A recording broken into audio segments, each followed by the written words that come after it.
Hi, I'm Chris van Klemperer. I'm an Associate Professor of Mechanical Engineering at the University of Cape Town. 150 years ago, all the cargo transported on the sea was eco-friendly, powered only by the wind on huge clipper ships. Cargo ship technology has moved on significantly, but not in an environmentally friendly manner, with massive container and bulk carriers burning large amounts of fossil fuels. Sailing technology has also moved on, from square-rigged cotton sails to hydrofoils and rigid wing masts. My question today is, do we have an opportunity to marry the current sailing and cargo ship technologies to provide an environmentally friendly transport for our cargo? While sailing vessels have relied on soft sails for thousands of years, these sails are effectively wings. Unlike an aircraft, where horizontally mounted wings provide lift vertically to keep an aircraft in the air, the sails on a sailing vessel are mounted vertically and provide a horizontal force, propelling the vessel along. A rigid wing is much more efficient than a soft fabric sail, and this is why some of the newest sailing technologies have focused on rigid wing masts. A key issue is that one needs to be able to change the shape of the wing mast cross-section in a sailing boat, whereas aircraft wings tend to have fixed airfoil cross-sections. This is necessary as sailing boats need to be able to manage the wind blowing from either side of the boat, while aircraft usually only fly the right way up. The other advantage to changing the shape, and particularly what we term the camber of the wing, is that this one allows one to adjust the amount of lift and hence propulsive force provided. One can think of the camber of wing as the amount of concave curvature of it. Currently, the common approach to increasing the amount of lift in an aircraft wing is by using flaps. Anyone who has traveled on a modern aircraft will have seen these flaps moving out and down as the aircraft prepares for landing. While this works on aircraft wings, it is not all that easy to do in a sailing vessel. Double-element slotted wing masts, such as those found on America's Cup catamarans, are an option, but remain very complex and extremely sensitive to setup. A morphing wing, which is able to change its cross-sectional shape, remains the ideal solution, but all of the current approaches are extremely complex to control and present significant material and structural challenges. In 2013, in the Department of Mechanical Engineering at UCT, we ran a final year design project to design a wing mast for a small sailing dinghy. Our intention had been to follow the double-slotted wing approach being used elsewhere, but while working on the project, the class of sailing dinghy we had chosen to design for changed its class rules and required that any rigid wing mast be a single element with no slots.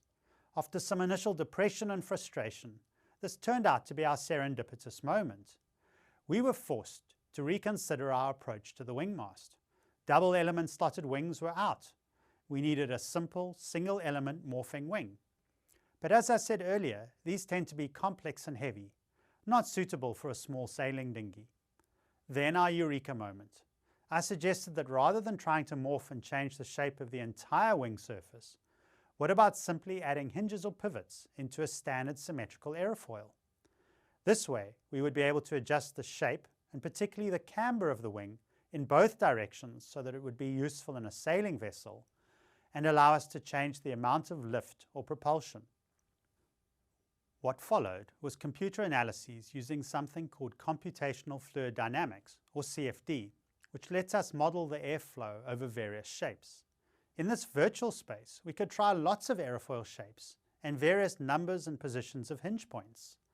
By doing this on a computer, we could perform multiple analyses without the cost and time implications of building and testing physical devices.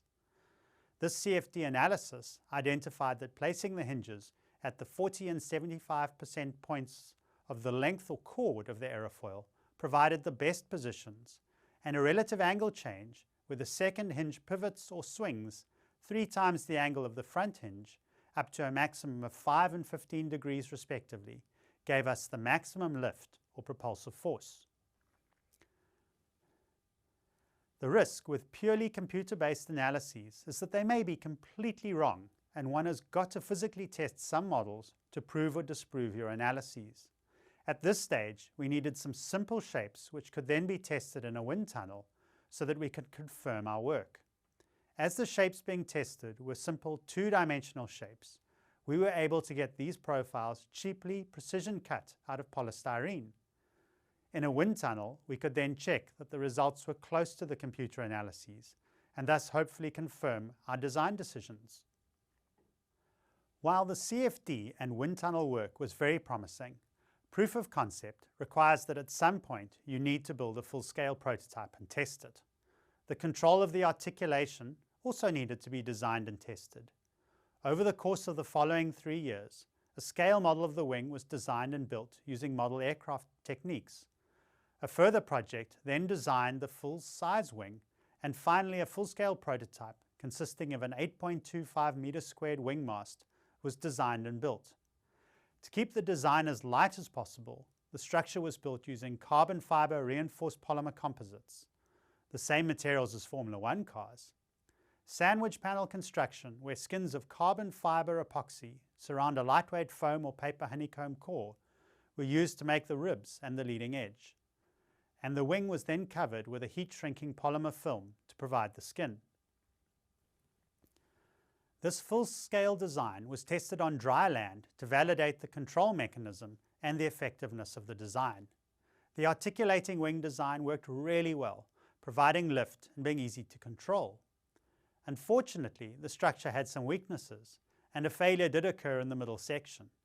This means that we have not been able to test it on a sailing vessel. By articulating a standard aerofoil shape at 2 locations, we have been able to design and build a simple articulating or morphing wing mast for a sailing boat. This has the potential to be scaled up and used as a secondary source of propulsion for large cargo vessels. Who knows, maybe in another 150 years' time, all of our seaborne cargo will once again be powered by the wind.